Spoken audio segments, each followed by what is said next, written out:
ಬೀದರ್ ಜಿಲ್ಲೆಯ ಔರದ್ ಪಟ್ಟಣದ ಪತ್ರಿ ಸ್ವಾಮಿ ಪಿಯುಸಿ ಕಾಲೇಜಿನಲ್ಲಿ ಸೋಮವಾರ ಸುಭಾಷ್ ಚಂದ್ರ ಬೋಸ್ ಯುವಕ ಸಂಘದಿಂದ ನಡೆದ ಪತ್ರಿಕಾ ದಿನಾಚರಣೆ ಕಾರ್ಯಕ್ರಮವನ್ನು ನಡೆಸಲಾಯಿತು. ಪತ್ರಕರ್ತರ ಸಿವಿ ಅನನ್ಯ ಹಾಗೂ ಪತ್ರಿಕೆಗಳು ಸಮಾಜಕ್ಕೆ ಬೆಳಕು ನೀಡುತ್ತಿವೆ ಎಂದು ಹಿರಿಯ ಪತ್ರಕರ್ತ ಶಶಿಕಾಂತ್ ಎಸ್ ಶೆಂಬಳ್ಳಿ ಹೇಳಿದರು. ಅನಾದಿ ಕಾಲದಿಂದಲೂ ಸಮಾಜದಲ್ಲಿ ಮಾಧ್ಯಮ ಕ್ಷೇತ್ರ ತನ್ನದೇ ಆದ ಜವಾಬ್ದಾರಿ ಉಳಿಸಿಕೊಂಡಿದ್ದು ಪತ್ರಿಕಾ ರಂಗದಲ್ಲಿ ಕೆಲಸ ಮಾಡುವುದು ಸುಲಭದ ಮಾತಲ್ಲ ಎಂದರು. ಮಾಜಿ ಶಾಸಕ ಗುಂಡಪ್ಪ ವಕೀಲ್ ಮಾತನಾಡಿ, ಪತ್ರಕರ್ತರು ದಿನವಿಡೀ ಕೆಲಸ ಕಾರ್ಯಗಳನ್ನು ಮಾಡುವ ಜೊತೆಗೆ ಸಮಾಜದ ಬದಲಾವಣೆಗೆ ಹೆಚ್ಚಿನ ಆದ್ಯತೆ ನೀಡುತ್ತಿದ್ದಾರೆ ಎಂದರು. ಪತ್ರಿಕೆಗಳ ವರದಿಯಿಂದ ಅನೇಕ ಬದಲಾವಣೆಗಳು ಆಗುತ್ತಿದೆ. ತಾಲೂಕು ಪಂಚಾಯಿತಿ ಸಹಾಯಕ ನಿರ್ದೇಶಕ ಶಿವಕುಮಾರ್ ಗಾಠಿ ಕಾರ್ಯಕ್ರಮ ಉದ್ಘಾಟಿಸಿ ಮಾತನಾಡಿ, ಇಂದಿನ ದಿನಮಾನದಲ್ಲಿ ಪತ್ರಕರ್ತರು ಹಲವಾರು ಸವಾಲುಗಳನ್ನು ಎದುರಿಸಿ ಕೆಲಸ ಮಾಡಬೇಕಾದ ಅನಿವಾರ್ಯತೆ ಇದೆ. ಪತ್ರಕರ್ತರು ತಮ್ಮ ಬರವಣಿಗೆಯಲ್ಲಿ ಅಭಿವೃದ್ಧಿ ಪರ ವಿಚಾರಗಳಿಗೆ ಒತ್ತು ನೀಡಬೇಕೆಂದರು.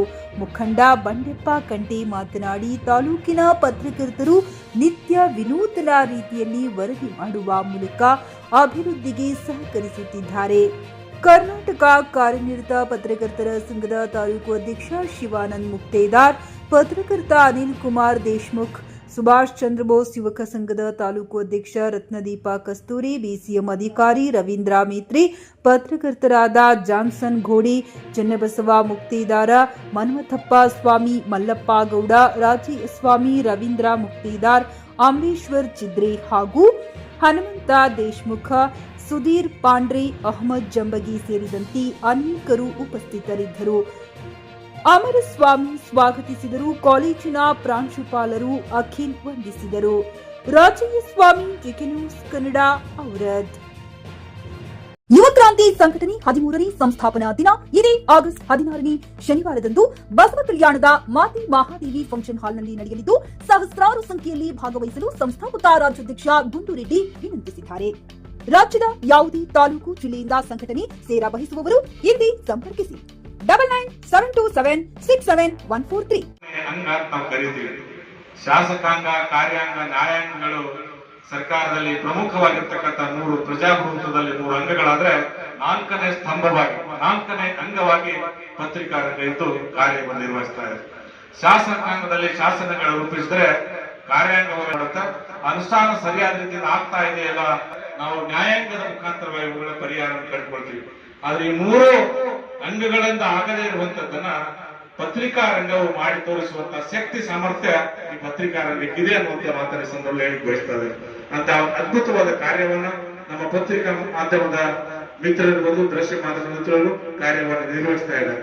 ಇವತ್ತು ನೋಡಿ, ಒಂದು ಉದಾಹರಣೆಯನ್ನ ಪತ್ರಿಕಾ ಗೋಷ್ಠಿಯನ್ನು ಕರೆದು ಅಂಕುಡೊಂಕುಗಳನ್ನು ಸರ್ಕಾರದ ಯೋಜನೆಗಳ ಒಳ್ಳೆಯ ರೀತಿಯಿಂದ ಅನುಷ್ಠಾನಕ್ಕೆ ಸಂಬಂಧಪಟ್ಟ ಹಾಗೆ ಅಥವಾ ಹಿಂದುಳಿದ ವರ್ಗವರಿಗೆ ಪ್ರತಿಯೊಂದು ಯೋಜನೆಯನ್ನ ಫಲಪ್ರದ ನೀವೆಲ್ಲರೂ ಕನ್ನಡ ಪತ್ರಿಕೆ ಓದ್ರಿ, ಕನ್ನಡ ಪತ್ರಿಕೆ ಬಳಸ್ರಿ ಯಾವಾಗಲೂ ಅಂತ ಹೇಳ್ತಾ, ಯಾಕಂದ್ರೆ ನಾವು ಉಪನ್ಯಾಸಕರು ಮಾತಾಡೋದ್ರ ನಂಗೆ ಈ ವೇದಿಕೆ ಮೇಲೆ ಕರ್ಸಾಕು ಧನ್ಯವಾದ ಸಲ್ಲಿಸ್ತಾ ನಾನು 2 ಮಾತು ಮುಗಿಸಿ. ಜೈ ಹಿಂದ್, ಜೈ ಕರ್ನಾಟಕ. ಪತ್ರಿಕಾ ದಿನಾಚರಣೆ ಎನ್ನುವುದು ಕೇವಲ ಪತ್ರಕರ್ತರಿಗೆ ಸೀಮಿತವಲ್ಲ. ಈ ಪತ್ರಿಕಾ ದಿನಾಚರಣೆ ಪಿಯುಸಿ ಮುಗಿಸಿ ನರ್ಸಿಂಗ್ ಮಾಡಲು ಹಾಗೂ ಫಿಸಿಯೋಥೆರಪಿ ಮಾಡಲು ಇಚ್ಛಿಸುವವರಿಗೆ ಉತ್ತಮ ಅವಕಾಶ. ಹುಮ್ನಾಬಾದ್ನ ಎಚ್ಕೆಡಿಇಟಿಯ Umadevi Patil college of nursing ನಲ್ಲಿ ಬಿಎಸ್ಸಿ ನರ್ಸಿಂಗ್ ಹಾಗೂ ಡಿಪ್ಲೊಮಾ ನರ್ಸಿಂಗ್ ಕೋರ್ಸ್ ಲಭ್ಯ ಹಾಗೂ ಭೀಮರಾವ್ ಪಾಟೀಲ್ ಕಾಲೇಜ್ ಆಫ್ ಫಿಸಿಯೋಥೆರಪಿನಲ್ಲಿ ಬಿಪಿಟಿ ಮತ್ತು ಎಂಪಿಟಿ ಸ್ನಾತಕೋತ್ತರ ಪದವಿ ಲಭ್ಯವಿದೆ. ಇಲ್ಲಿ ಪ್ರವೇಶ ಪ್ರಾರಂಭವಾಗಿದ್ದು, ಉತ್ತಮವಾದ ಕ್ಲಾಸ್ ರೂಮ್, ಅನುಭವವುಳ್ಳ ಅಧ್ಯಾಪಕರಿಂದ ಬೋಧನೆ, ಪ್ರತ್ಯೇಕ ಲ್ಯಾಬ್ಗಳ ವ್ಯವಸ್ಥೆ, ಹೈಟೆಕ್ ಆಸ್ಪತ್ರೆಯೂ ಲಭ್ಯವಿದೆ ಹಾಗೂ ವಿದ್ಯಾರ್ಥಿಗಳಿಗೆ ಪ್ರತ್ಯೇಕ ಹಾಸ್ಟೆಲ್ ವ್ಯವಸ್ಥೆಯೂ ಲಭ್ಯವಿದೆ. ಹಾಗಿದ್ರೆ ತಡೆಯಾಕೆ, ಹಿಂದೆ ಭೇಟಿ ನೀಡಿ. NH 65 ರಸ್ತೆ, ವೀರಭದ್ರಗಿರಿ, ಸಿಂಧನಕೀರ ಕ್ರಾಸ್, ಹುಮ್ನಾಬಾದ್. ಹೆಚ್ಚಿನ ಮಾಹಿತಿಗಾಗಿ ಸಂಪರ್ಕಿಸಿ ಆಡಳಿತಾಧಿಕಾರಿ ಡಾಕ್ಟರ್ ಸದಾನಂದ ಪತ್ರಿ 9019078988. ಗ್ರಾಹಕರ ಸ್ಯಾಟಿಸ್ಫ್ಯಾಕ್ಷನ್ ನಲ್ಲಿ ನಂಬರ್ 1 ತೃಪ್ತಿಕರ ದೈಹಿಕವಾದ ಹುಮ್ನಾಬಾದ್ನ ಎಸ್ವಿ ಟಿವಿಎಸ್ ಶೋರೂಮ್ ನಿಮಗಾಗಿ ತರುತ್ತಿದೆ ಹೊಸ ಮಾಡೆಲ್ಗಳ ಹೊಸ ಬೈಕ್ಗಳು. ಇಲ್ಲಿ ಟಿವಿಎಸ್ ನ ಸ್ಪೇರ್ ಪಾರ್ಟ್ಸ್ ಹಾಗೂ ಸರ್ವಿಸ್ ಕೂಡ ಲಭ್ಯ. ಹಾಗಿದ್ರೆ ತಡೆಯಾಕೆ, ಹಿಂದೆ ಭೇಟಿ ನೀಡಿ. ನಾಗಲಕ್ಷ್ಮಿ ದಾಬಾ ಹತ್ತಿರ, ಗುಲ್ಬರ್ಗಾ ರೋಡ್, ಹುಮ್ನಾಬಾದ್. ಹೆಚ್ಚಿನ ಮಾಹಿತಿಗಾಗಿ ಸಂಪರ್ಕಿಸಿ 8494951009.